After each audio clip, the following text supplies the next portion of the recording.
Hi students, welcome to today class. In our previous class, we understood some of the theory aspects regarding liquidation of company. Last ಕ್ಲಾಸಲ್ಲಿ ನಾವು liquidation of company ಅನ್ನೋ ಒಂದು chapter ಬಗ್ಗೆ ಸ್ವಲ್ಪ theory ಆಸ್ಪೆಕ್ಟ್ನ discuss ಮಾಡಿದ್ವಲ್ವಾ. So ಹಾಗಾದರೆ ಆ liquidation of company ಅಂದ್ರೆ ಏನು, ಲಿಕ್ವಿಡೇಟರ್ ಅಂದರೆ ಯಾರು, ಲಿಕ್ವಿಡೇಷನ್ ಅಂದರೆ ಏನು, ಇಲ್ಲಿ ಏನೇನು ಪ್ರೊಸೀಜರ್ಸ್ ಇದೆ. ಸೊ ಲಿಕ್ವಿಡೇಷನ್ ಮಾಡಬೇಕಾದ್ರೆ ಒಂದು ಲಿಕ್ವಿಡೇಷನ್ ಅಂದರೆ ಏನು, ಕಂಪ್ನಿನ ವೈಂಡ್ ಅಪ್ ಮಾಡೋವಂಥದ್ದು, ಕಂಪ್ನಿನ ಕಂಪ್ಲೀಟ್ ಕ್ಲೋಸ್ ಮಾಡೋಂಥ ಒಂದು ಪ್ರೋಸೆಸ್ನ ಮಾಡೋದಕ್ಕೆ ಮಾಡುವಂಥ ಒಂದು ಪ್ರೋಸೆಸ್ ಯಾವ ರೀತಿ ಇರುತ್ತೆ. ಇದಕ್ಕೆ ಔಟ್ಸೈಡಿಂದ ಏನು ಅಪಾಯಿಂಟ್ ಆಗಿ ಬಂದಿರೋಂಥ ಒಬ್ಬ ಲಿಕ್ವಿಡೇಟರ್ ಯಾರಿರ್ತಾರೆ ಅವರು ಒಂದು ಕಂಪ್ನಿನ ವೈಂಡ್ ಅಪ್ ಮಾಡೋಂಥ ಒಂದು ಪ್ರೊಸೀಜರ್ನ ಅಂಡರ್ಟೇಕ್ ತಗೊಂಡಿರ್ತಾರೆ. ಆ ತಗೊಂಡು finance statement of account prepare ಮಾಡ್ತಾರೆ ಅಂತ ಹೇಳಿದ್ವಿ.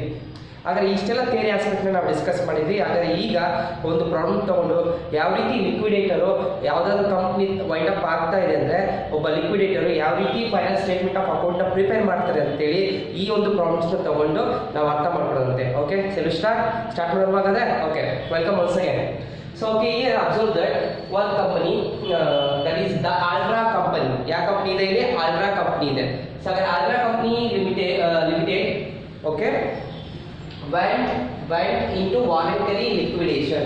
ಸೊ ಹಾಗಾದ್ರೆ ಇಲ್ಲಿ Altra ಕಂಪನಿ ಏನಿದೆ ಅಲ್ಲಿ ಅವ್ರು ಏನ್ ಮಾಡ್ತಾ ಇದ್ದಾರೆ, ಅವರೇ ವಾಲಂಟರಿ ಆಗಿ ಲಿಕ್ವಿಡೇಷನ್ಸ್ ಮಾಡ್ತಾ ಇದ್ದಾರೆ.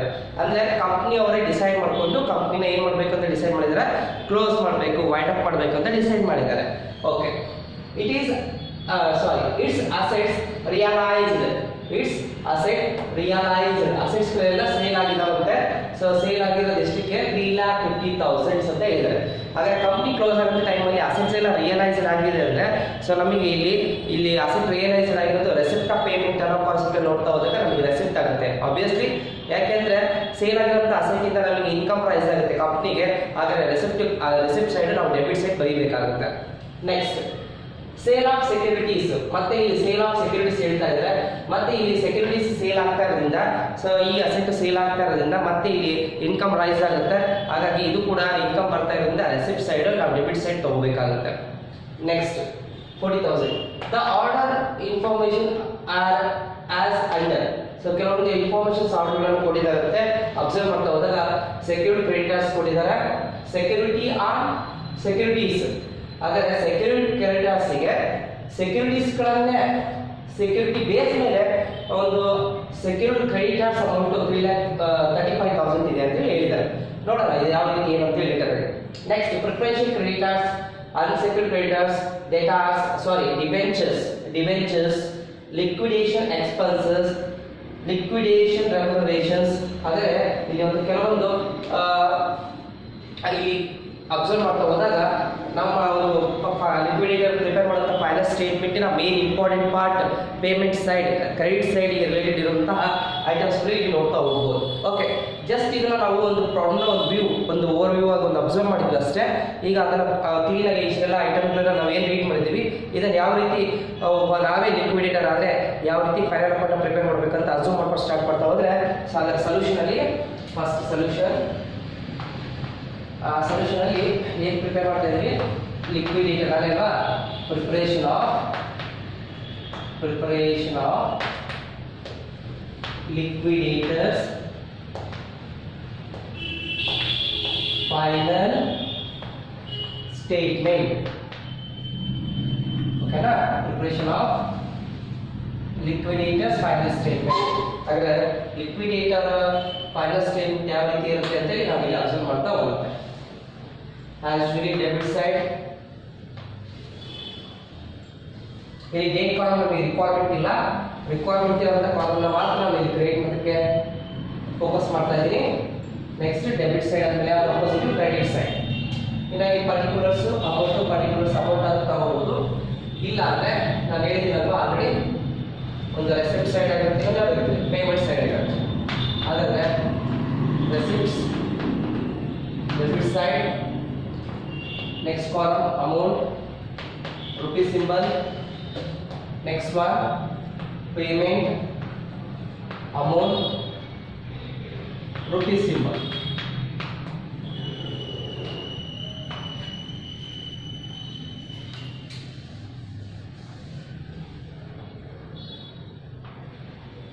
Okay, ಈಗ ಫಸ್ಟ್ ನಾವೀಗ ರೆಸಿಪ್ಟ್ ಸೈಡ್ ಸ್ಟಾರ್ಟ್ ಮಾಡ್ತಾ ಹೋಗೋಣ. ರೆಸಿಪ್ಟ್ ಸೈಡ್ ಸ್ಟಾರ್ಟ್ ಮಾಡ್ತಾ ಹೋದಾಗ ಫಸ್ಟ್ ಇಲ್ಲಿ ಅಬ್ಸರ್ವ್ ಮಾಡ್ತಾ ಹೋದಾಗ ಒಂದೊಂದೇ ಇನ್ಫಾರ್ಮೇಷನ್ ನಾವು ನೋಡ್ತಾ ಹೋಗೋಣ. ನಮಗೆ ಇದೊಂದು ಇನ್ಫಾರ್ಮೇಷನ್ ಯೂಸ್ ಆದ್ಮೇಲೆ ರಬ್ ಮಾಡ್ಬಿಡ್ತೀನಿ, ಕನ್ಫ್ಯೂಷನ್ ಆಗೋದು ಬೇಡ ಅಲ್ಲ. ಓಕೆ, ಯಾವ ಕಂಪ್ನಿದು? Ultra company. ಹಾಗೆ ನಾವು ಇಲ್ಲಿ ಬರೀತಾ ಹೋಗ್ತದೆ ಯಾವ ಕಂಪ್ನಿದು? Ultra company limited. ಓಕೆ, ಹಾಗಾದ್ರೆ ಅಲ್ಟ್ರಾ ಕಂಪ್ನಿ ಲಿಮಿಟೆಡ್ ವಾರಂಟಿ ಲಿಕ್ವಿಡೇಷನ್ಸ್ ಮಾಡ್ತಾ ಇದೆ.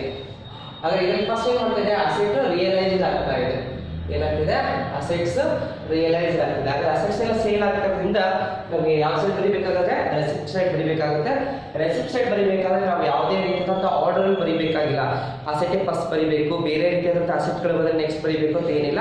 ಅದು ಜಸ್ಟ್ ಪೇಮೆಂಟ್ ಸೈಡ್ ಬಂದಾಗ ನಾವು ಫೋಕಸ್ ಮಾಡಬೇಕಾಗುತ್ತೆ ಆರ್ಡರ್ ಆಫ್ ಪೇಮೆಂಟ್. ರೆಸಿಪ್ಟ್ ಸೈಡಲ್ಲಿ ಯಾವುದೇ ರೀತಿಯಾದಂಥ ಆರ್ಡರ್ಸ್ ಇಲ್ಲ. ಸಾಮಾನ್ಯವಾಗಿ ಅಸೆಟ್ ಸೇಲ್ ಆಗೋಂಥದ್ದೇ ಜಾಸ್ತಿ ಕೊಟ್ಟಿರ್ತಾರೆ ಪ್ರಾಬ್ಲಮ್ಸ್ ಅಲ್ಲಿ. ಆದರೆ ಈಗ ಅಸೆಟ್ ರಿಯಲೈಸ್ ಆಗ್ತಿದೆ ಅಂದರೆ ನಥಿಂಗ್ ಬಟ್ ಸೇಲ್ ಆಗ್ತಾ ಇದೆ. ಹಾಗಾಗಿ ಡೆಬಿಟ್ ಸೈಡ್ ಟು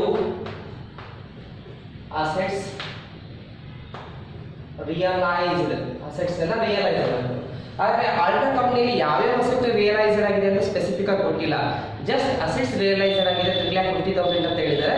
ಓಕೆ, ನಮಗೇನು ಬೇಕಾದ್ರೆ ಏನಿಲ್ಲ, ಏನು ಇನ್ಫಾರ್ಮೇಷನ್ಸ್ ಕೊಡ್ತಾರೆ ಅದನ್ನು ನಾವು ತಗೊಂಡು ಸಾಕು. ಹಾಗಾದ್ರೆ ಜಸ್ಟ್ ನಿಮಗೆ ಕಾನ್ಸೆಪ್ಟ್ ಏನು ಅಂತ ಹೇಳ್ತಾ ಇದ್ದೀನಿ. 3,50,000 ಬೈ ಚಾನ್ಸ್ ಅವರು ಯಾವ್ಯಾವ ಅಸೆಟ್ ಅಂತ ಹೇಳಿಲ್ಲ, ಅಸೆಟ್ಗಳನ್ನು ಕೊಟ್ಟಿದ್ರು ಫರ್ನಿಚರ್, ಮಷಿನರಿ, ಲ್ಯಾಂಡ್, ಬಿಲ್ಡಿಂಗ್ ಅಂದರೆ ನಾವು ಇಲ್ಲಿ ಸಪ್ರೇಟ್ ಒಂದೊಂದಾಗಿ ಬರೀಬೇಕಾಗುತ್ತೆ. ಈಗ ಏನು ಹೇಳಿಲ್ಲ ಅವರು ಎಲ್ಲ ಅಸೆಟ್ ಸೇರಿಸಿ ಅವರೇ ಅಸೆಟ್ ರಿಯಲೈಸ್ ಅಂತ ಒಂದು ವ್ಯಾಲ್ಯೂ ಕೊಟ್ಟಿರಿಂದ ನಾವು ಡೈರೆಕ್ಟ್ ತಗೊಂತೀವಿ. ಇದು ಈಸಿ ಪ್ರಾಬ್ಲಮ್ ಆಗುತ್ತೆ. ಹಾಗಾದ್ರೆ ಫಸ್ಟ್ ಅಸೆಟ್ ರಿಯಲೈಸ್ ಆಯಿತು. Next sale of securities. ಹಾಗಾದ್ರೆ ಸೆಕ್ಯೂರಿಟೀಸ್ ಸೇಲ್ ಆದ ಅಮೌಂಟ್ ಬರುತ್ತಲ್ವಾ, ರೆಸಿಪ್ಟ್ ಅಲ್ವಾ. ಹಾಗಾದ್ರೆ ಇದು ಕೂಡ ಡೆಬಿಟ್ ಸೈಡ್ ಬರೀತಾ ಹೋಗುತ್ತೆ. ಹಾಗಾದ್ರೆ debit side sale of securities. ಹಾಗಾದ್ರೆ ಸೆಕ್ಯೂರಿಟೀಸ್ ಎಷ್ಟಕ್ಕೆ ಸೇಲ್ ಆಗಿದೆ? 40,000 ಸೇಲ್ ಆಗಿದೆ, ಫೋರ್ಸ್. ಓಕೆನಾ? ಹಾಗಾದ್ರೆ ಸೇಲ್ ಆಫ್ ಸೆಕ್ಯೂರಿಟೀಸ್ ಕಂಪ್ಲೀಟ್ ಆಗಿದೆ. ಓಕೆ, ಹಾಗಾದ್ರೆ ಕೆಲವು ಅದರ್ ಇನ್ಫಾರ್ಮೇಷನ್ಸ್ ಇಲ್ಲಿದೆ, ಅಬ್ಸರ್ವ್ ಮಾಡ್ತಾ ಹೋಗೋಣ. ಓಕೆ, ಈಗ ಇಲ್ಲಿರುವಂಥ ಎಲ್ಲ ಇನ್ಫಾರ್ಮೇಷನ್ಸ್ ಏನಿದೆಯಲ್ಲ, ಸೊ ಎಲ್ಲ ಇನ್ಫಾರ್ಮೇಷನ್ಸ್ ಯಾವುದಪ್ಪ ಅಂತ ಹೇಳಿ ನೋಡ್ತಾ ಹೋದ್ರೆ ಎಲ್ಲ ಪೇಮೆಂಟ್ ಸೈಡ್ ಬರೆಯುವಂಥ ಐಟಮ್ಸ್ ಇರೋದಿಲ್ಲಿ. ಸೊ ಹಾಗಾದ್ರೆ ನಾವು ಪೇಮೆಂಟ್ ಸೈಡ್ ಹೋಗೋದಕ್ಕಿಂತ ಮಧ್ಯೆನೇ ನಾವು ರೆಸಿಪ್ಟ್ ಸೈಡಲ್ಲಿ ಇರುವಂಥ ಐಟಮ್ಸ್ ನಾವು ಆಲ್ರೆಡಿ ಅಕೌಂಟಲ್ಲಿ ತೊಗೊಂಡಿದ್ದೀವಿ. ಹಾಗಾಗಿ ನಾವು ಈಗ ಅಕೌಂಟ್ ಕ್ಲೋಸ್ ಮಾಡ್ಬೋದು. ಅಕೌಂಟ್ ಕ್ಲೋಸ್ ಮಾಡೋದಕ್ಕೆ ಮೀನ್ಸ್ ಅಕೌಂಟ್ ಕ್ಲೋಸ್ ಮಾಡೋದಂದ್ರೆ ಡೆಬಿಟ್ ಸೈಡ್ ಟೋಟಲ್ ಮಾಡ್ಬೋದು. ಓಕೆನಾ? ಹಾಗೆ ಡೆಬಿಟ್ ಸೈಡ್ ಟೋಟಲ್ ಮಾಡ್ಕೋಬಹುದು. ಇಲ್ಲ ಸರ್ ನಾವು ಯಾವುದೇ ಕ್ರೆಡಿಟ್ ಸೈಡ್ ಏನು ಬರ್ದಿಲ್ಲ ಅಂದರೆ ನಾವು ಟೋಟಲ್ ಮಾಡೋದು ಬರಲ್ಲ ಹಾಗೆ ಅಂತ ಏನೇನೋ ಅನ್ಕೋಬೇಡಿ. ನಮ್ಮ ಹತ್ರ ಫಸ್ಟ್ ಅಸೆಟ್ ಸೈಡಲ್ಲಿ, ಡೆಬಿಟ್ ಸೈಡಲ್ಲಿ, ರೆಸಿಪ್ಟ್ ಸೈಡಲ್ಲಿ ಎಷ್ಟು ಅಮೌಂಟ್ ಇದೆ ಅಂತ ನೋಡಿಕೊಂಡು ಆ ಅಮೌಂಟ್ ಆರ್ಡರ್ ವೈಸ್ ಒಬ್ಬೊಬ್ಬರಿಗೆ ಸೆಟಲ್ಮೆಂಟ್ ಮಾಡ್ತಾ ಹೋಗ್ಬೇಕಾಗುತ್ತೆ. ಹಾಗಾಗಿ ಇದನ್ನು ಫಸ್ಟ್ ಟೋಟಲ್ ಮಾಡ್ಕೊಂಡ್ರೆ ತಪ್ಪೇನಿಲ್ಲ. ಹಾಗಾಗಿ ಟೋಟಲ್ ಮಾಡ್ಕೊತಾ ಹೋದ್ರೆ ರೆಸಿಪ್ಟ್ ಸೈಡ್ ಫಸ್ಟ್ ಟೋಟಲ್ ಮಾಡಿದ್ರೆ ಎಷ್ಟು ಬರುತ್ತೆ? 3,50,000 ಪ್ಲಸ್ 3,90,000 ಬರುತ್ತೆ. ಹಾಗಾಗಿ ಕಂಪ್ನಿಯ ನಾವು ವೈಂಡ್ ಅಪ್ ಮಾಡ್ತಾ ಇದ್ದೀವಿ, ಕಂಪ್ನಿನ ಕ್ಲೋಸ್ ಮಾಡ್ತಾ ಇದ್ದೀವಿ. ಕಂಪ್ನಿ ಕ್ಲೋಸ್ ಮಾಡಬೇಕಾದ್ರೆ ಕಂಪ್ನಿ ಹತ್ರ ಈಗ ಕ್ಲೋಸ್ ಮಾಡೋ ಟೈಮಲ್ಲಿ ಕಂಪ್ನಿಗೆ ರಿಲೇಟೆಡ್ ಇರುವಂಥ ಎಲ್ಲ ಅಸೆಟ್ಸ್ಗಳನ್ನ ಮತ್ತು ಸೆಕ್ಯೂರಿಟಿಗಳೆಲ್ಲ ಸೇಲ್ ಮಾಡಿದಾಗ ಕಂಪ್ನಿ ಹತ್ರ ಇರುವಂಥ ಒಟ್ಟು ಅಮೌಂಟ್ ಎಷ್ಟಿದೆ? ಟೋಟಲ್ ಅಮೌಂಟ್ ಎಷ್ಟಿದೆ? 3,90,000 ಇದೆ. ಓಕೆನಾ? ಹಾಗಾದ್ರೆ ಈ 3,90,000 ಇರುವಂಥ ಅಮೌಂಟ್ ಸೊ ಈಗ ನಾವು ಒಬ್ಬೊಬ್ಬರಿಗೆ ಯಾರ್ಯಾರು ಪೇಮೆಂಟ್ ಮಾಡಬೇಕು ಅಂತೇಳಿ ಪೇಮೆಂಟ್ ಮಾಡ್ತಾ ಹೋಗ್ಬೇಕು. ಹಾಗಾದ್ರೆ ಪೇಮೆಂಟ್ ಮಾಡಬೇಕಾದ್ರೆ ನಿಮ್ಗೆ ಆಲ್ರೆಡಿ ಗೊತ್ತಿದೆ ಮೋಡ್ ಆಫ್ ಪೇಮೆಂಟ್ ಆರ್ಡರ್ ಯಾರ್ಯಾರು ಫಸ್ಟ್ ಇಂಪಾರ್ಟೆನ್ಸ್ ಕೊಡಬೇಕು ಅಂತ ಗೊತ್ತಿರುತ್ತೆ. ಫಸ್ಟ್ ಅದ್ರಲ್ಲಿ ಬರೋದು ಯಾರು ಅಂತ ಬರ್ತದೆ? ಸೆಕ್ಯೂರ್ಡ್ ಕ್ರೆಡಿಟರ್ಸ್ ಬರ್ತಾರೆ. ಆ ಸೆಕ್ಯೂರ್ಡ್ ಕ್ರೆಡಿಟರ್ಸ್ ಏನಾದರೂ ಅವರಿಗೆ ಅಸೆಟ್ಗಳನ್ನ ಪ್ಲೆಡ್ಜ್ ಮಾಡಿ ನಾವು ಏನಾದರೂ ಅವ್ರ ಹತ್ರ ಬಿಸ್ನೆಸ್ ಮಾಡಿದ್ರೆ, ಒಂದು ಕಾಂಟ್ಯಾಕ್ಟ್ ಮಾಡಿದ್ರೆ, ಕಾಂಟ್ರಾಕ್ಟ್ ಮಾಡ್ಕೊಂಡಿದ್ರೆ ಅಂತ ಕಾಂಟ್ರಾಕ್ಟ್ಗೆ ನಾವು ಇಂಪಾರ್ಟೆನ್ಸ್ ಕೊಡ್ತಾ ಹೋಗ್ತೀವಿ. ಇಲ್ಲಿ ಏನಿದೆ ನೋಡಿ, ಸೆಕ್ಯೂರ್ಡ್ ಕ್ರೆಡಿಟರ್ಸ್ ಇದೆ, ಅದು ಸೆಕ್ಯೂರಿಟಿ ಆನ್ ಸೆಕ್ಯೂರಿಟೀಸ್ ಅಂತಲೇ ಇದೆ. ಈ ಸೆಂಟೆನ್ಸ್ ಕನ್ಫ್ಯೂಷನ್ ಆಗ್ಬೋದು ನಿಮಗೆ. ಅಂದ್ರೆ ಇಲ್ಲಿ ಸೆಕ್ಯೂರ್ಡ್ ಕ್ರೆಡಿಟರ್ಸ್ ಅಂದ್ರೆ ಈಗ ಯಾರೋ ಒಂದು ಕ್ರೆಡಿಟರ್ಸ್ ಅಂತ ಅನ್ಕೊಳ್ಳಿ. ಆ ಕ್ರೆಡಿಟರ್ಸ್ ಹತ್ರ ನಾನು 35,000 ಒಂದು ಬಿಸ್ನೆಸ್ ರಿಲೇಟೆಡ್ ಅಂತ ಒಂದು ಟ್ರಾನ್ಸಾಕ್ಷನ್ಸ್ ಮಾಡಿದ್ದೀನಿ. ಯಾರ ಜೊತೆ? ಆ ವ್ಯಕ್ತಿ ಜೊತೆ, ಸೆಕ್ಯೂರ್ಡ್ ಕ್ರೆಡಿಟರ್ಸ್ ಜೊತೆ. ಆದರೆ ಅವ್ರ ಜೊತೆ ನಾನು ಮಾಡಿರುವಂಥ ಆ ಒಂದು ಬಿಸ್ನೆಸ್ ಏನು ಕಾಂಟ್ಯಾಕ್ಟ್ ಬಿಸ್ನೆಸ್ ನಾನು ಮಾಡಿದ್ದೀನಲ್ಲ, ಅವರಿಗೆ ನಾನು ಕ್ಯಾಶ್ ಕೊಟ್ಟಿಲ್ಲ, ಕ್ರೆಡಿಟ್ ಬೇಸ್ನಲ್ಲಿ ತೊಗೊಂಡಿದ್ದೀನಿ, ಸಾಲ ತೊಗೊಂಡಿದ್ದೀನಿ, ಉದ್ರಿ ತೊಗೊಂಡಿದ್ದೀನಿ. ಅದನ್ನು ನಾನು ಸಾಲ ಅಂದರೆ ಹಂಗೆ ತೊಗೊಂಡಿಲ್ಲ, ನನ್ನಲ್ಲಿರುವಂಥ ಒಂದು ಯಾವುದೋ ಅಸೆಟ್ ಸೆಕ್ಯೂರಿಟಿನ ಅವರಲ್ಲಿ ಪ್ಲೆಡ್ಜ್ ಮಾಡಿ ತೊಗೊಂಡಿದ್ದೀನಿ. ನಾನು ಅಲ್ಲಿ ಪ್ಲೆಡ್ಜ್ ಮಾಡಿರೋದು ಏನು? ಸೆಕ್ಯೂರಿಟೀಸ್. ಪ್ಲೆಡ್ಜ್ ಮಾಡಿದ್ದೀನಿ ಅಂದರೆ ಏನು? ಸೆಕ್ಯೂರಿಟಿ ಇಟ್ಟಿದ್ದೀನಿ ಅಂತ. ಸೆಕ್ಯೂರಿಟಿ ಅನ್ನೋದನ್ನ ಅಸೆಟ್ನ ಸೆಕ್ಯೂರಿಟಿಯಾಗಿ ಇಟ್ಟು 35,000 ನಾನು ಬಿಸ್ನೆಸ್ನ ಸೆಕ್ಯೂರ್ಡ್ ಕ್ರೆಡಿಟರ್ಸ್ ಹತ್ರ ಮಾಡಿದ್ದೀನಿ. ಇಲ್ಲಿ ಹಾಗಾಗಿ ಸೆಕ್ಯೂರಿಟಿ ಆನ್ ಸೆಕ್ಯೂರಿಟೀಸ್ ಅನ್ನೋ ಎರಡು ವರ್ಡಲ್ಲೂ ಸೆಕ್ಯೂರಿಟೀಸ್ ಅಂತ ಕನ್ಫ್ಯೂಷನ್ ಆಗಬೇಡಿ. ಸೆಕ್ಯೂರಿಟಿ ಅಂದರೆ ಪ್ಲೆಡ್ಜ್ ಮಾಡಿದ್ದೀನಿ. ಏನು ಪ್ಲೆಡ್ಜ್ ಮಾಡಿದ್ದೀನಿ? ಸೆಕ್ಯೂರಿಟೀಸ್ನ ಪ್ಲೆಡ್ಜ್ ಮಾಡಿದ್ದೀನಿ. ಸೆಕ್ಯೂರಿಟೀಸ್ ಅಂದರೆ ಏನು? ಅಸೆಟ್ಸ್. ಹಾಗಾದ್ರೆ ಈ ಒಂದು ಅಸೆಟ್ನ ಪ್ಲೆಡ್ಜ್ ಮಾಡಿ ಸೆಕ್ಯೂರ್ಡ್ ಕ್ರೆಡಿಟರ್ಸ್ ಹತ್ರ 35,000 ಬಿಸ್ನೆಸ್ ಮಾಡಿದ್ದೀನಿ. ಹಾಗಾಗಿ ಆ ಒಂದು ಸೆಕ್ಯೂರಿಟೀಸ್ನ ಪ್ಲೆಡ್ಜ್ ಮಾಡೋದ್ರಿಂದ ಫಸ್ಟ್ ಪ್ಲೆಡ್ಜ್ ಮಾಡಿರೋ ಅಸೆಟ್ ನಮಗೆ ಇಂಪಾರ್ಟೆಂಟ್, ನಮ್ಮ ಅಸೆಟ್ ಆಗಿರುತ್ತೆ. ಹಾಗಾಗಿ ಅದನ್ನು ನಾವು ಫಸ್ಟ್ ಫೋಕಸ್ ಮಾಡಬೇಕಾಗುತ್ತೆ. ಹಾಗಾಗಿ ನಾವು ಫಸ್ಟ್ ಸೆಟಲ್ಮೆಂಟ್ ಮಾಡಬೇಕಾಗಿರೋ ಪೇಮೆಂಟ್ ಯಾರಿಗೆ? ಸೆಕ್ಯೂರ್ಡ್ ಕ್ರೆಡಿಟರ್ಸ್ಗೆ. ಆರ್ಡರ್ ನಂಬರ್ 1 ಪ್ರಕಾರ ಬಂದಾಗ by secured creditors, secured creditors pledged securities. ಹಾಗಾದ್ರೆ ಎಷ್ಟು ಇದೆ ಅಮೌಂಟು? 35,000 ಇದೆ. ಓಕೆನಾ? ಹಾಗಾದ್ರೆ ಫಸ್ಟ್ ಪೇಮೆಂಟ್ ಸೆಕ್ಯೂರ್ಡ್ ಕ್ರೆಡಿಟರ್ಸ್ಗೆ ನಾವು ಕಂಪ್ಲೀಟ್ ಮಾಡಿದ್ವಿ. ಹಾಗಾದ್ರೆ ನಮ್ಮ ಒಂದು ಕಂಪ್ನಿ, ನಾನೇ ಕಂಪ್ನಿ ಅಂತ ಅಸು ಮಾಡ್ಕೊತಿದ್ದೀನಿ. ನಮ್ಮ ಕಂಪ್ನಿಯಲ್ಲಿ 3,90,000 ಇತ್ತು. ಈ 3,90,000 ಅಲ್ಲಿ 35,000 ಅಮೌಂಟ್ ಏನು ಮಾಡಿದ್ದೀನಿ? ಸೆಟಲ್ ಮಾಡಿದ್ದೀನಿ. ಸೊ ಹಾಗಾದ್ರೆ ಈ 3,90,000 ಅಲ್ಲಿ 35,000 ಹೋದ್ರೆ ಇನ್ನೂ ಅಮೌಂಟ್ ಬೇಕಾದಷ್ಟು ಉಳಿಯುತ್ತಲ್ವಾ? ಹಾಗಾದ್ರೆ ನೆಕ್ಸ್ಟ್ ಬೇರೆ ಪೇಮೆಂಟ್ ಮಾಡ್ತಾ ಹೋಗ್ಬೋದು. ಹಾಗಾದ್ರೆ ಬೇರೆ ನಾವು ಪೇಮೆಂಟ್ ಮಾಡ್ತಾ ಹೋದಾಗ ಇಲ್ಲಿ ಬರುವಂಥ ಪೇಮೆಂಟ್ ನೆಕ್ಸ್ಟ್ ಲಿಕ್ವಿಡೇಷನ್ ಎಕ್ಸ್ಪೆನ್ಸಸ್ ಬರುತ್ತೆ, ಲಿಕ್ವಿಡೇಟರ್ ರೆಮ್ಯುನರೇಷನ್ಸ್ ಬರುತ್ತೆ. ಸೊ ಇದರಲ್ಲಿ ನಾವು ಫಸ್ಟ್ ತಗೊಳ್ಳುವಂಥದ್ದು ಯಾವುದಂದ್ರೆ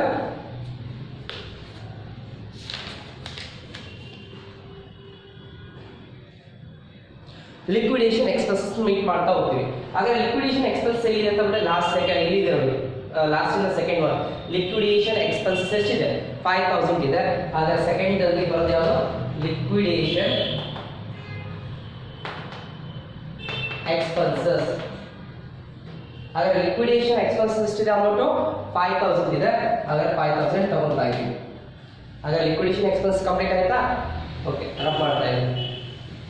ಹಾಗಾದ್ರೆ ಫಸ್ಟ್ ಅಂದ್ರೆ 35,000 ಟೋಟಲ್ ಆಗಿರೋದು 3,90,000 ಅಮೌಂಟ್. ಇದರಲ್ಲಿ 35,000 5,000 ಪೇ ಮಾಡಿದೆ, ಅಲ್ಲಿ 40,000 ಹೋಯ್ತು. ಹಾಗಾದ್ರೆ 3,90,000 ಅಲ್ಲಿ 40,000 ಹೋದ್ರೆ ಇನ್ನೂ 3,50,000 ಉಳಿಯುತ್ತೆ. ಹಾಗಾದ್ರೆ ನೆಕ್ಸ್ಟ್ ಆರ್ಡರ್ ವೈಸ್ ಬೇರೆ ಪೇಮೆಂಟ್ ಮಾಡ್ತಾ ಹೋಗ್ಬೋದು. ನೆಕ್ಸ್ಟ್ ಯಾರಿಗೆ ಪೇಮೆಂಟ್ ಮಾಡ್ಬೇಕಂತ ಬಂದಾಗ ಆರ್ಡರ್ ವೈಸ್ ಬರ್ಸಿದ್ದೀನಲ್ಲ, ಲಾಸ್ಟ್ ಕ್ಲಾಸಲ್ಲಿ ಹೇಳಿದ್ದೀನಲ್ವಾ, ನೆಕ್ಸ್ಟ್ ಯಾರಿಗೆ ಬರುತ್ತೆ? ಲಿಕ್ವಿಡೇಟರಿಗೆ ರೆಮ್ಯುನರೇಷನ್ಸ್ ಕೊಡಬೇಕು. ಲಿಕ್ವಿಡೇಷನ್ ರೆಮ್ಯುನರೇಷನ್ಸ್ ಅಂತಿದೆ. ಲಿಕ್ವಿಡೇಷನ್ ರೆಮ್ಯುನರೇಷನ್ಸ್ ಮೀನ್ಸ್ ಲಿಕ್ವಿಡೇಟರ್ಗೆ ಕೊಡುವಂತಹ ಒಂದು ರೆಮ್ಯುನರೇಷನ್ಸ್. ಯಾರು? ಲಿಕ್ವಿಡೇಟರ್ ಹೊರಗಡೆಯಿಂದ ಕರ್ಸಿದೇವಲ್ಲ, ನಮ್ಮ ಒಂದು ಕಂಪ್ನಿಯ ಒಂದು ಬಿಸ್ನೆಸ್ಸಿನ ಒಂದು ಎಲ್ಲ ಫೈನಲ್ ಸ್ಟೇಟ್ಮೆಂಟ್ಗಳನ್ನು ಪ್ರಿಪೇರ್ ಮಾಡಿ ಒಂದು ವೈಂಡ್ ಅಪ್ ಮಾಡೋಂಥ ಪ್ರೋಸೆಸ್ನ ಅಂಡರ್ಟೇಕರ್ ತಗೊಳ್ಳಿ ಅಂತ ಹೊರಗಡೆ ಕರ್ಸಿರ್ತೀವಲ್ಲ, ಆ ಕರ್ಸಿದಂಥ ವ್ಯಕ್ತಿಗೆ ನಾವು ಮತ್ತೆ ರೆಮ್ಯುನರೇಷನ್ಸ್ ಕೊಡಬೇಕಲ್ಲ. ಹಾಗಾಗಿ ಫಸ್ಟ್ ಅವ್ರಿಗೆ ಇಂಪಾರ್ಟೆನ್ಸ್ ಕೊಡಬೇಕು. ಅವ್ರಿಗೆ ಎಷ್ಟು ಅಮೌಂಟ್ ಕೊಡ್ತಾ ಇದ್ದೀವಿ ಈಗ? 7,500. ಅದೇ 7,500 ರೂಪೀಸ್ ಅವ್ರ ಅಮೌಂಟಿಗೆ ಇಂಪಾರ್ಟೆನ್ಸ್ ಕೊಡಬೇಕು. ಥರ್ಡ್ ಪ್ಲೇಸಲ್ಲಿ ಅವ್ರು ಇರ್ತಾರೆ liquidators remuneration. Okay, liquidator remunerations clear ಆಯಿತು. ನಮ್ಮ ಹತ್ರ ಇರುವಂಥ 3,90,000 ಅಲ್ಲಿ ಸೊ ಈ 3 ಅಮೌಂಟ್ ಕೊಟ್ಟಾದ್ಮೇಲೆ ಇನ್ನೂ ಬೇಕಾದಷ್ಟು ಅಮೌಂಟ್ ಉಳಿಯುತ್ತೆ. ಹಾಗಾದ್ರೆ ನೆಕ್ಸ್ಟ್ ಆರ್ಡರ್ ವೈಸ್ ನಾವು ಬೇರೆ ಪೇಮೆಂಟ್ ಮಾಡ್ತಾ ಹೋದಾಗ ನೆಕ್ಸ್ಟ್ ಡಿವೆಂಚರ್ ಬರ್ತಾರೆ. ಹಾಗಾದ್ರೆ ಈ ಡಿವೆಂಚರ್ ಇದೆಲ್ಲ ಎಷ್ಟಿದೆ? ಡಿವೆಂಚರ್ ಎಷ್ಟಿದೆ? 2,50,000 ಇದೆ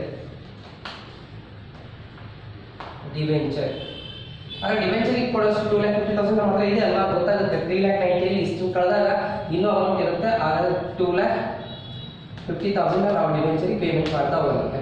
ಓಕೆನಾ? ಹಾಗಾದ್ರೆ ಡಿವೆಂಚರಿಗೆ ಪೇಮೆಂಟ್ ಆಯಿತು. ನೆಕ್ಸ್ಟ್ ಡಿವೆಂಚರಿಗೆ ಪೇಮೆಂಟ್ ಆದಮೇಲೆ ಪ್ರಿಫರೆನ್ಷಿಯಲ್ ಕ್ರೆಡಿಟರ್ಸ್ ಅಂತ ಹೇಳಿ ನಾವು ನೋಡ್ತಾ ಹೋಗ್ತೀವಿ. ಹಾಗಾದ್ರೆ ಡಿವೆಂಚರ್ ಕ್ಲಿಯರ್ ಆದಮೇಲೆ ನೆಕ್ಸ್ಟ್ ಇರೋದು ಪ್ರಿಫರೆನ್ಷಿಯಲ್ ಕ್ರೆಡಿಟರ್ಸ್ ಇದ್ದಾರೆ.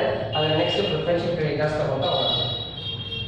Preferential creditors. ಹಾಗಾದ್ರೆ ಪ್ರಿಫರೆನ್ಷಿಯಲ್ ಕ್ರೆಡಿಟರ್ಸ್ ಎಷ್ಟು ಅಮೌಂಟ್ ಕೊಡಬೇಕು? 6,000 ಅಮೌಂಟ್ ಕೊಡಬೇಕು. ಹಾಗಾದ್ರೆ 6,000 ಅಮೌಂಟ್ ಪೇಮೆಂಟಲ್ಲಿ ನಾವು ತಗೋಬೇಕಾಗುತ್ತೆ. ನೆಕ್ಸ್ಟ್ ಹಾಗಾದ್ರೆ ಪ್ರಿಫರೆನ್ಷಿಯಲ್ ಕ್ರೆಡಿಟರ್ಸ್ ಆದಮೇಲೆ ನೆಕ್ಸ್ಟ್ ಉಳಿದಿರೋರೆ last unsecured creditors. Preferential creditors ಆದಮೇಲೆ ಮಾತಾಡೋರು ನೆಕ್ಸ್ಟ್ ಯಾರು? Unsecured creditors. ಹಾಗಾದ್ರೆ ಅನ್ಸೆಕ್ಯೂರ್ಡ್ ಕ್ರೆಡಿಟರ್ಸಿಗೆ ನೆಕ್ಸ್ಟ್ ಪೇಮೆಂಟ್ ಮಾಡಬೇಕು. Unsecured creditors. ಈ ಅನ್ಸೆಕ್ಯೂರ್ಡ್ ಕ್ರೆಡಿಟರ್ಸ್ಗೆ ಎಷ್ಟು ಪೇಮೆಂಟ್ ಮಾಡಬೇಕು ಅನ್ನೋದು ನೋಡಿದಾಗ ಎಷ್ಟಿದೆ? 1,40,000 ಇದೆ. ಬಟ್ ನಮ್ಮ ಹತ್ರ ಅಷ್ಟು ಅಮೌಂಟ್ ಇದೆಯಲ್ಲ ಇಲ್ಲ ಅಂತ ನಮ್ಗೆ ಇನ್ನೂ ಗೊತ್ತಿಲ್ಲ. ನಮ್ಮ ಹತ್ರ ಇರುವಂಥ ಅಮೌಂಟು 3,90,000 ಅಲ್ಲಿ ಇಷ್ಟೊಂದು ಅಮೌಂಟ್ನ ಪೇಮೆಂಟ್ ಮಾಡಿದ್ಮೇಲೆ ಎಷ್ಟು ಉಳಿಯುತ್ತೆ ಅಂತ ನಮಗೆ ಗೊತ್ತಿಲ್ಲ. ಅದನ್ನು ನೀವು ಕ್ಯಾಲ್ಕುಲೇಟರ್ ತೊಗೊಂಡು ಈ ಅಮೌಂಟಲ್ಲಿ ಅಷ್ಟು ಲೆಸ್ ಮಾಡಿದರೆ ನಿಮಗೆ ಏನಾಗುತ್ತೆ? ರಿಮೈನಿಂಗ್ ಎಷ್ಟು ಅಮೌಂಟ್ ಇದೆ ಅಂತ ಗೊತ್ತಾಗುತ್ತೆ. ಇವ್ರಿಗೆ ಕೊಡಬೇಕಾಗಿರೋಂಥ ಅಮೌಂಟು 1,40,000 ಅಮೌಂಟ್ ಏನಿದೆಯಲ್ಲ ಅಷ್ಟೇ ಇದೆಯಾ ನಮ್ಮ ಹತ್ರ? ಸಫಿಷಿಯೆಂಟ್ ಇದೆಯಾ ಅಥವಾ ಅದಕ್ಕಿಂತ ಕಡಿಮೆ ಇದೆಯಾ? ಇನ್ಸಫಿಷಿಯೆಂಟ್ ಇದೆಯಾ ಅಂತ ಫಸ್ಟ್ ನಾವು ತಿಳ್ಕೊಬೇಕು. ಅದನ್ನು ತಿಳ್ಕೊಳ್ಳೋದಕ್ಕೋಸ್ಕರ ಕ್ಯಾಲ್ಕುಲೇಟರಲ್ಲಿ ನೀವು ಈ ಅಮೌಂಟಲ್ಲಿ ಒಂದೊಂದಾಗಿ ಲೆಸ್ ಮಾಡಿದರೆ ಮುಗಿದೋಯ್ತು. ಆದರೆ ಬಟ್ ಎಲ್ಲ ಪ್ರಾಬ್ಲಮ್ಸಲ್ಲಿ ಇದೇ ಥರ ಮಾಡೋದಕ್ಕೆ ಬರಲ್ಲ. ಹಾಗಾಗಿ ಇಲ್ಲಿ ಏನು ಮಾಡ್ತಾ ಹೋಗ್ತೀವಿ? ಒಂದು ಸಿಸ್ಟಮ್ಟಿಕ್ ಆಗಿ ಒಂದು ಕ್ಯಾಲ್ಕುಲೇಟ್ ವರ್ಕಿಂಗ್ ಮೋಡಲ್ಲಿ ಕ್ಯಾಲ್ಕುಲೇಷನ್ಸ್ ಮಾಡ್ತಾ ಹೋಗ್ತೀವಿ.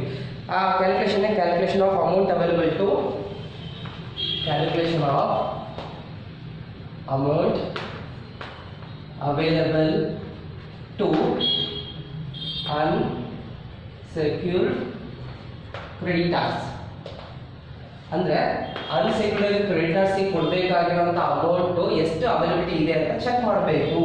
ಆದರೆ ಅವ್ರಿಗೆ ಎಷ್ಟು ಕೊಡಬೇಕು? 1,40,000. ಇದನ್ನು ಸೈಡಿಗೆ ಆಗಿ ಬರ್ಕೊಂಡಿರ್ತೀನಿ. ಎಷ್ಟು ಕೊಡಬೇಕು? 1,40,000 ಕೊಡಬೇಕು. ನೋಡೋಣ, ನಮ್ಮ ಹತ್ರ ಅಷ್ಟು ಅಮೌಂಟ್ ಇದನ್ನು ಫಸ್ಟ್ ನೋಡಬೇಕಲ್ವಾ? ಹಾಗಾದರೆ ಅದನ್ನು ನಾವು ನೋಡಬೇಕಾದ್ರೆ ಫಸ್ಟು ಇಲ್ಲಿ ಟೋಟಲ್ ರೆಸಿಪ್ಟ್ ಸೈಡ್ ನಮ್ಮ ಹತ್ರ ಎಷ್ಟು ಅಮೌಂಟು? 3,90,000 ಇತ್ತು. ಹಾಗಾದರೆ ಟೋಟಲ್ ರೆಸಿಪ್ಟ್ ಸೈಡ್ ಅಮೌಂಟ್ ಅಂತ ತಗೊಂಡಾಗ ನಮ್ಮ ಹತ್ರ ಟೋಟಲ್ ಆಗಿ ರೆಸಿಪ್ಟ್ ಸೈಡ್ ಎಷ್ಟಿದೆ? 3,90,000 ಇದೆ. ಈ 3,90,000 ಅಲ್ಲಿ ಪೇಮೆಂಟ್ ಅಲ್ಲಿ ಒಂದೊಂದಾಗಿ ನಾವು ಯಾವ್ಯಾವ ಪೇಮೆಂಟ್ ಮಾಡಿದ್ದೀವಿ ಅದನ್ನು ನಾವು ಲೆಸ್ ಮಾಡ್ಕೊಂಡು ಹೋಗ್ಬೇಕಾಗುತ್ತಲ್ವಾ? ಅಂದರೆ ನಮ್ಮ ಹತ್ರ ಇರುವಂಥ ರೆಸಿಪ್ಟ್ ಅಲ್ಲಿ ಒಂದೊಂದಾಗಿ ಪೇಮೆಂಟ್ ಲೆಸ್ ಮಾಡಬೇಕಾಗಿರೋದ್ರಿಂದ ಲೆಸ್. ಹಾಗಾದ್ರೆ ಲೆಸ್ ಅಲ್ಲಿ ಏನಂತ ಬರೀತಾ ಹೋಗ್ತೀವಿ? Amount paid. ಈಗಾಗಲೇ ಕೊಟ್ಟಿರೋ ಅಮೌಂಟ್ ಪೇಡ್ ಆಗಿರೋದನ್ನು ಲೆಸ್ ಮಾಡಬೇಕು. Amount paid. ಹಾಗಾದ್ರೆ ನಮ್ಮ ಹತ್ರ ಎಷ್ಟಿತ್ತು ಅಮೌಂಟು? 3,90,000. ಈ 3,90,000 ಎಷ್ಟು ಪೇ ಮಾಡಿದ್ವಿ? ಫಸ್ಟು 35,000 ಪೇ ಮಾಡಿದ್ವಿ. ನೆಕ್ಸ್ಟ್ ಎಷ್ಟು ಪೇ ಮಾಡಿದ್ವಿ? 5,000 ಪೇ ಮಾಡಿದ್ವಿ. ನೆಕ್ಸ್ಟ್ ಎಷ್ಟು ಪೇ ಮಾಡಿದ್ವಿ? 7,500 ಪೇ ಮಾಡಿದ್ವಿ. ನೆಕ್ಸ್ಟ್ ಎಷ್ಟು ಪೇ ಮಾಡಿದ್ವಿ? 2,50,000 ಪೇ ಮಾಡಿದ್ವಿ. ನೆಕ್ಸ್ಟ್ ಎಷ್ಟು ಪೇ ಮಾಡಿದ್ವಿ? 6,000 ಪೇ ಮಾಡಿದ್ವಿ. ಹಾಗಾದ್ರೆ ಇಲ್ಲಿಂದ ಇಲ್ಲಿ ಮಟ್ಟ ನಾವು ಟೋಟಲ್ ಆಗಿ ಪೇಡ್ ಆಗಿರೋಂಥ ಅಮೌಂಟ್ ಇಲ್ಲಿ ನಾನು ಬ್ರಾಕೆಟ್ ಅಲ್ಲಿ ಬರ್ದಿದ್ದೀನಿ. 35 ಪೇಡ್ ಆಯಿತು, ಎಲ್ಲ ಪೇಡ್ ಆಗಿರುತ್ತೆ. ಟೋಟಲ್ ಎಷ್ಟು ಪೇಡ್ ಆಗಿದೆ, ಟೋಟಲ್ ಅಮೌಂಟ್ ಪೇಡ್ ಎಷ್ಟಾಗಿದೆ ಅಂತೇಳಿ ನಾನು ಟೋಟಲ್ ಮಾಡಿದಾಗ ಅಲ್ಲಿಗೆ 3,03,500 ಬರುತ್ತೆ. ಎಷ್ಟು ಬರುತ್ತೆ? 3,03,500 ಬರುತ್ತೆ. ಹಾಗೆ ನಮ್ಮ ಟೋಟಲ್ ಅಮೌಂಟು 3,90,000 ಇತ್ತು ರೆಸಿಪ್ಟ್ ಸೈಡು. ಅದರಲ್ಲಿ ಇಷ್ಟೊಂದು ಪೇಮೆಂಟ್ ಮಾಡಿದ್ದೀವಿ. ಇಷ್ಟೊಂದು ಪೇಮೆಂಟ್ ಆದಮೇಲೆ ರಿಮೈನಿಂಗ್ ಎಷ್ಟು ಅಮೌಂಟ್ ಉಳಿಯುತ್ತೆ ಅಂತ ನೋಡಿದಾಗ 86,500 ಇರುತ್ತೆ. ರಿಮೈನಿಂಗ್ ಅಮೌಂಟ್ ಎಷ್ಟಿರುತ್ತೆ? 86,500 ಇರುತ್ತೆ. ಈ 86,500 amount available to unsecured creditors. ಹಾಗಾದ್ರೆ ಅನ್ಸೆಕ್ಯೂರ್ಡ್ ಕ್ರೆಡಿಟರ್ಸ್ಗೆ ಉಳಿದಿರುವಂತಹ ಅಮೌಂಟ್ ಅವೈಲಬಲ್ ಇರುವಂತಹ ಫೈನಲ್ ಅಮೌಂಟ್ ಎಷ್ಟು ಅಂತ ನೋಡಿದಾಗ ಎಷ್ಟಿದೆ? Last amount 86,500. ಹಾಗಾದ್ರೆ ನಮ್ಮ ಹತ್ರ ಇರೋ 3,90,000 ಅಲ್ಲಿ ಇಷ್ಟೆಲ್ಲ ಪೇಮೆಂಟ್ ಮಾಡಿದ್ಮೇಲೆ ಲಾಸ್ಟಿಗೆ ಕೊಡಬೇಕಾಗಿರುವಂಥ ಅನ್ಸೆಕ್ಯೂರ್ಡ್ ಕ್ರೆಡಿಟರ್ಸ್ಗೆ ಕೊಡಬೇಕಾಗಿರುವಂಥ ಅಮೌಂಟ್ 1,40,000 ಎಷ್ಟಿತ್ತು ಅಷ್ಟು ನಮ್ಮ ಹತ್ರ ದುಡ್ಡಿದೆ ಅಂತ ನೋಡಿದಾಗ ನಮ್ಮ ಹತ್ರ ಅಷ್ಟು ದುಡ್ಡಿಲ್ಲ. ಆಗ ನಮ್ಮ ಹತ್ರ ದುಡ್ಡು ಎಷ್ಟಿದೆ? ಎಲ್ರಿಗೂ ಕೊಡಬೇಕಾಗಿರೋ ದುಡ್ಡು 3,90,000 ಅಲ್ಲಿ ಕೊಡಬೇಕಾಗಿರೋಂಥ ಆರ್ಡರ್ಸ್ ಒಬ್ಬೊಬ್ಬರಿಗೆ ಆರ್ಡರ್ ವೈಸ್ ಇಂಪಾರ್ಟೆನ್ಸ್ ಕೊಟ್ಟು ಇಂಪಾರ್ಟೆನ್ಸ್ ಕೊಟ್ಟಾದ್ಮೇಲೆ ಇಷ್ಟು ಅಮೌಂಟ್ ಕೊಟ್ಟಾದ್ಮೇಲೆ ಲೆಸ್ ಆಯ್ತಲ್ವಾ? ಉಳಿದಿರೋದು ನಮಗೆ ಎಷ್ಟೀಗ? ಕೇವಲ 86,500. ಆದರೆ ಅವ್ರಿಗೆ ಕೊಡಬೇಕಾಗಿರೋದು ಎಷ್ಟು? 1,40,000. ಕಂಪ್ನಿ ಕ್ಲೋಸ್ ಮಾಡ್ತಾ ಇದ್ದೀನಿ. ಕಂಪ್ನಿ ಕ್ಲೋಸ್ ಮಾಡೋ ಟೈಮಲ್ಲಿ ನನ್ನ ಹತ್ರ ಇರೋದು 86,500. ಎಷ್ಟಿರುತ್ತೆ ಅಷ್ಟನ್ನೇ ಕೊಟ್ಟು ಕ್ಲೋಸ್ ಮಾಡಬೇಕು. ಅವ್ರಿಗೆ 1,40,000 ಕೊಡಬೇಕು ಅಂತ ಹೇಳಿ ನಮಗೆ ಗೊತ್ತಿದ್ರು ಕೂಡ ನಮ್ಮ ಹತ್ರ ಅಷ್ಟೊಂದು ಅಮೌಂಟ್ ಇಲ್ಲ. ಹಾಗಾಗಿ ನಮ್ಮ ಹತ್ರ ಅಷ್ಟು ಅಮೌಂಟ್ ಇಲ್ಲದೆ ಇದ್ದಾಗ ಎಷ್ಟು ಅಮೌಂಟ್ ಇರುತ್ತೆ ಅಷ್ಟೇ ಅಮೌಂಟ್ನ ನಾವು ಪೇ ಮಾಡಬೇಕಾಗುತ್ತೆ. ಇಲ್ಲಿ ಸಫಿಷಿಯೆಂಟ್ ಅಮೌಂಟ್ ಇಲ್ಲ, ಇನ್ಸಫಿಷಿಯೆಂಟ್ ಅಮೌಂಟ್ ಇದೆ. ಹಾಗಾಗಿ ಏನು ಮಾಡೋದಕ್ಕಾಗಲ್ಲ. ಎಷ್ಟು ಕೊಡಬೇಕಿತ್ತು? 1,40,000. ನಮ್ಮ ಹತ್ರ ಇದೆಯಲ್ಲ? ಇಲ್ಲ. ಆದರೆ ಎಷ್ಟಿದೆ? 86,500 ಇದೆ. ಆ 86,500ನ ನಾವು ಪೇ ಮಾಡಬೇಕು. ಟೋಟಲ್ ಆಗಿ ಡೆಬಿಟ್ ಸೈಡ್ ಇರುವಂಥ 3,90,000 ಕ್ರೆಡಿಟ್ ಸೈಡ್ನ ನಾವು ತಗೊಂಡಾಗ ಇಲ್ಲಿರುವಂಥ ರೆಸಿಪ್ಟ್ ಸೈಡ್ 3,90,000. ಈ ರೀತಿಯಾದಂಥ ಡಿಫ್ರೆಂಟ್ ಪರ್ಸನ್ಸ್ಗಳಿಗೆ ಅವರವರ ಆರ್ಡರ್ ವೈಸ್ ಇಂಪಾರ್ಟೆನ್ಸ್ ವೈಸ್ ನಾವು ಪೇಮೆಂಟ್ ಮಾಡ್ತಾ ಹೋಗ್ವಿ. ಬಟ್ ಲಾಸ್ಟಿಗೆ 1,40,000 ಕೊಡಬೇಕಿತ್ತು ಅನ್ಸೆಕ್ಯೂರ್ಡ್ ಕ್ರೆಡಿಟರ್ಸ್ಗೆ. ಅಷ್ಟೊಂದು ದುಡ್ಡು ಇಲ್ಲದೆ ಕಾರಣ ಎಷ್ಟಿತ್ತು ಅಂತೇಳಿ ಈ ರೀತಿಯಾಗಿ ಒಂದು ವರ್ಕಿಂಗ್ ನೋಟ್ ಕ್ಯಾಲ್ಕುಲೇಷನ್ ಮಾಡಿಕೊಂಡು ಈ ಅಮೌಂಟ್ನ ಫೈಂಡ್ ಔಟ್ ಮಾಡಬೇಕು. ಈ ಅಮೌಂಟ್ ಹೆಂಗೆ ಫೈಂಡ್ ಔಟ್ ಮಾಡಬೇಕು? Amount available to equity unsecured creditors. Unsecured ಕ್ರೆಡಿಟರ್ಸ್ಗೆ ಎಷ್ಟು ಅಮೌಂಟ್ ಅವೈಲಬಿಲಿಟಿ ಇದೆ ಅಂತ ನೋಡಬೇಕು. ಅದೇನು ಗೊತ್ತಾಗುತ್ತೆ? ಟೋಟಲ್ ರೆಸಿಪ್ಟ್ ಸೈಡ್ ಇರುವಂಥ ಅಮೌಂಟ್ನ ಫಸ್ಟ್ ಬರ್ಕೋಬೇಕು. ಇದಾದ್ಮೇಲೆ ಅನ್ಸೆಕ್ಯೂರ್ಡ್ ಕ್ರೆಡಿಟರ್ಸ್ಗೆ ಕೊಡೋದಕ್ಕಿಂತ ಮೊದಲೇ ಬೇರೆಯವರಿಗೆ ಯಾರ್ಯಾರಿಗೆ ಎಷ್ಟೆಷ್ಟು ಅಮೌಂಟ್ ಕೊಟ್ಟಿದ್ದೀವಲ್ಲ ಅಷ್ಟು ಅಮೌಂಟ್ನ ನಾವು ಇಲ್ಲಿ ಆ್ಯಡ್ ಮಾಡಿಕೊಂಡು ಟೋಟಲ್ ಮಾಡಿಕೊಂಡು ಆ ಬೇರೆ ರೆಸಿಪ್ಟಲ್ಲಿ ಕಳೆದಾಗ ಎಷ್ಟು ಅಮೌಂಟು ಅನ್ಸೆಕ್ಯೂರ್ಡ್ ಕ್ರೆಡಿಟರ್ಸ್ಗೆ ಅವೈಲಬಿಲಿಟಿ ಇದೆ ಅಂತ ಗೊತ್ತಾಗುತ್ತೆ. ಅದು ಜಾಸ್ತಿ ಇರೋಣ ಕಡಿಮೆ ಇದೆ ಅಂತ ನೋಡ್ತಾ ಹೋಗ್ತೀವಿ. ಸಾಮಾನ್ಯವಾಗಿ ಇಲ್ಲಿ ಜಾಸ್ತಿ ಇರೋಂಥ ಒಂದು ಪ್ರಾಬ್ಲಮ್ಸ್ ನಾವು ನೋಡೋದಕ್ಕಾಗಲ್ಲ, ಕಡಿಮೆ ಇರುತ್ತೆ. ಕಂಪ್ನಿ ಕ್ಲೋಸ್ ಆಗಬೇಕಾದ್ರೆ ಆದಷ್ಟು ಈ ರೀತಿಯಾದಂಥ ಒಂದು ಅಮೌಂಟ್ ಕಮ್ಮಿ ಇರುತ್ತೆ ಕೊಟ್ಟಿರ್ತಾರೆ. ಬಟ್ ಚಾರ್ಜ್ ಜಾಸ್ತಿ ಇತ್ತು, ಏನು ಮಾಡಬೇಕು ಅಂತೇಳಿ ಮುಂದಿನ ಫರ್ದರ್ ಬೇರೆ ಪ್ರಾಬ್ಲಮ್ಸ್ಗಳು ನಾವು ಡಿಸ್ಕಸ್ ಮಾಡ್ತಾ ಹೋಗೋಣ. ಸೊ ಹಾಗಾಗಿ ಇಲ್ಲಿ ಪೇಮೆಂಟ್ ಇಂಪಾರ್ಟೆಂಟ್ ಆಗುತ್ತೆ. ಪೇಮೆಂಟಲ್ಲಿ ಫಸ್ಟ್ ಅನ್ಸೆಕ್ಯೂರ್ಡ್ ಕ್ರೆಡಿಟರ್ಸ್ಗೆ ಫಸ್ಟ್ ಸೆಕ್ಯೂರ್ಡ್ ಕ್ರೆಡಿಟರ್ಸ್ಗೆ ಕೊಡಬೇಕು. ಯಾಕಂದರೆ ನಮ್ಮ ಸೆಕ್ಯೂರಿಟಿ ಅಲ್ಲಿ ಪ್ಲೇಟ್ ಮಾಡಿದ್ವಿ, ಹಾಗಾಗಿ ಫಸ್ಟ್ ಅದಕ್ಕೆ ಇಂಪಾರ್ಟೆನ್ಸ್ ಕೊಡಬೇಕು. ಸೆಕೆಂಡ್ ಎಕ್ಸ್ಪೆನ್ಸಸ್ ನಾವು ಮೀಟ್ ಮಾಡಬೇಕು. ಆಮೇಲೆ ರೆಮ್ಯುನರೇಷನ್ಸ್ ಪೇ ಮಾಡಬೇಕು ಔಷಧಿಯಿಂದ ಬಂದಿರುತ್ತೆ ಲಿಕ್ವಿಡಿಟಿಗೆ. ನೆಕ್ಸ್ಟ್ ಡಿಬೆಂಚರಿಗೆ ಪೇಮೆಂಟ್ ಮಾಡಬೇಕು. ಇದಾದಮೇಲೆ ಪ್ರಿಫರೆನ್ಷಿಯಲ್ ಕ್ರೆಡಿಟರ್ಸ್ಗೆ ಪೇಮೆಂಟ್ ಮಾಡಬೇಕು. ಆಮೇಲೆ ಅನ್ಸೆಕ್ಯೂರ್ಡ್ ಕ್ರೆಡಿಟರ್ಸ್ಗೆ ಪೇಮೆಂಟ್ ಮಾಡಬೇಕು. ಅಕಸ್ಮಾತ್ ನಿಮಗೆ ಒಂದು ಕ್ವಶನ್ಸ್ ಏನಾದ್ರು ರೈಸ್ ಆಗ್ಬೋದು, ಸರ್ ಬೈ ಚಾನ್ಸ್ ಇಲ್ಲಿ ಇರುವಂಥ 3,90,000 ಒಬ್ಬೊಬ್ಬರಿಗೆ ನಾವು ಪೇಮೆಂಟ್ ಮಾಡ್ತಾ ಹೋದಾಗ ಡಿಬೆಂಚರಿಗೆ ಲಾಸ್ಟ್ ಆಗಿ ಪ್ರಿಫರೆನ್ಷಿಯಲ್ ಕ್ರೆಡಿಟರ್ಸ್ ಕೊಡೋದಕ್ಕೆ ಇಲ್ಲ ಅಂತ ಏನು ಮಾಡಬೇಕು ಅಂದರೆ ಏನು ಮಾಡೋದಕ್ಕಾಗಲ್ಲ, ಇಲ್ಲಿಗೆ ಡಿಬೆಂಚರಿಗೆ ಕೊಟ್ಟು ಎಷ್ಟಿರುತ್ತೆ ಅಷ್ಟೇ ಕೊಟ್ಟು ಇವರಿಬ್ಬರನ್ನ ನಾವು ಹೆಸರನ್ನ ಈಗ ಬರೆಯೋ ಅವಶ್ಯಕತೆ ಇಲ್ಲ, ಬಿಟ್ಟು ಇಲ್ಲಿಗೆ ಪ್ರಾಫಿಟ್ಸ್ ನಾವು ಕ್ಲೋಸ್ ಮಾಡಬೇಕಾಗುತ್ತೆ. ಯಾಕಂದ್ರೆ ಇಲ್ಲಿ ಪ್ರಿಫರೆನ್ಸ್ ಆರ್ಡರ್ ವೈಸ್ ಪೇಮೆಂಟ್ ಮಾಡಬೇಕು. ಪೇಮೆಂಟ್ ಆಫ್ ಮೋಡಲ್ಲಿ ಯಾರಿಗೆ ಫಸ್ಟ್ ಪೇಮೆಂಟ್ ಮಾಡಬೇಕು ಅವರಿಗೆ ಕೊಟ್ಟು ಉಳಿದ್ರೆ ಮಾತ್ರ ಒಬ್ಬೊಬ್ಬರಿಗೆ ಹೋಗ್ತಾ ಹೋಗುತ್ತೆ.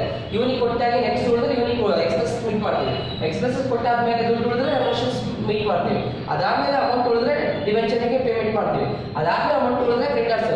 ಅಮೌಂಟ್ ಉಳಿದಾಗ ಎಷ್ಟಿರುತ್ತೆ ಅಷ್ಟು ಇರೋ ಮಟ್ಟ ಕೊಡ್ತಾ ಹೋಗ್ಬೇಕು, ಇಲ್ಲ ಅಂದ್ರೆ ಎಲ್ಲಿ ಸ್ಟಾಪ್ ಆಗುತ್ತೆ ಅಲ್ಲಿಗೆ ಎಂಟಾಗುತ್ತೆ. ಬಟ್ ನಿಮಗೆ ಎಕ್ಸಾಂಪಲ್ ಈ ಪ್ರಾಬ್ಲಮ್ಸ್ ಅಲ್ಲಿ ಅಟ್ಲೀಸ್ಟ್ ಒಂದು 5 ಐಟಮ್ಸ್ಗಾದ್ರೂ ಅಮೌಂಟ್ ಬರೋ ರೀತಿಯೇ ಕೊಟ್ಟಿರ್ತಾರೆ. ಯಾಕಂದ್ರೆ ನೀವು ಪ್ರಾಬ್ಲಮ್ಸ್ ಮಾಡಬೇಕಲ್ಲ, ಎಕ್ಸ್ಪೆನ್ಸಸ್ ಮೀಟ್ ಮಾಡಬೇಕು, ರೆಮ್ಯುನರೇಷನ್ಸ್ ಪೇ ಮಾಡಬೇಕು, ಸಣ್ಣ ಪುಟ್ಟ ಈ ಎಲ್ಲ ಮೇನ್ ಇಂಪಾರ್ಟೆಂಟ್ ಬರಲೇಬೇಕಾಗುತ್ತೆ. ಹಾಗಾಗಿ ನಿಮಗೆ ಇಲ್ಲಿ ಕೆಲವೊಂದು ಐಟಮ್ಸ್ಗಳು ಮೈಂಡೇಟರಿ ಬಂದೇ ಬರುತ್ತೆ, ಕಂಪಲ್ಸರಿ ಬಂದೇ ಬರುತ್ತೆ. ಸೊ ಈ ರೀತಿ ನಾವು ಲಿಕ್ವಿಡೇಷನ್ ಆಫ್ ಕಂಪನಿಯ ಒಂದು ಪ್ರಾಬ್ಲಮ್ಸ್ ತಗೊಂಡಾಗ ಯಾವ ರೀತಿ ಔಟ್ಸೈಡಿಂದ ಅಪಾಯಿಂಟ್ ಆಗಿರುತ್ತ ಒಬ್ಬ ಲಿಕ್ವಿಡೇಟರು ಒಂದು ಈ ಆಲ್ಟ್ರಾ ಕಂಪನಿಯ ಒಂದು ಲಿಕ್ವಿಡೇಟರ್ ಫೈನಲ್ ಸ್ಟೇಟ್ಮೆಂಟ್ ಪ್ರಿಪೇರ್ ಮಾಡ್ತಾರೆ ಅಂತೇಳಿ ಈ ಒಂದು ಎಕ್ಸಾಂಪಲ್ ತಗೊಂಡು ನಾವು ಡಿಸ್ಕಸ್ ಮಾಡಿ ಈಗ ಅರ್ಥ ಮಾಡ್ಕೊಂಡ್ವಿ. ಇದು ಜಸ್ಟ್ ಬೇಸಿಕ್ ಇದರಲ್ಲಿ ಇನ್ನೂ ವೆರೈಟಿ ಪ್ರಾಬ್ಲಮ್ಸ್ ಇದೆ, ವೆರೈಟಿ ಅಡ್ಜಸ್ಟ್ಮೆಂಟ್ಸ್ ಇದೆ. ಅದನ್ನೆಲ್ಲ ಮುಂದಿನ ಒಂದು ಕ್ಲಾಸ್ಗಳಲ್ಲಿ ನೆಕ್ಸ್ಟ್ ಕ್ಲಾಸಲ್ಲಿ ನಾವು ನೋಡ್ತಾ ಹೋಗೋಣಂತೆ. ಹಾಗಾದರೆ ಈ ಕ್ಲಾಸ್ ಅರ್ಥ ಆಗಿದೆ ಅಂತ ಅಂದ್ಕೊಂಡಿದ್ದೀನಿ. ಸೊ ಸ್ವಲ್ಪ ಸ್ಪೀಡಾಗಿ ಹೇಳಿದೆ ಅನಿಸುತ್ತೆ.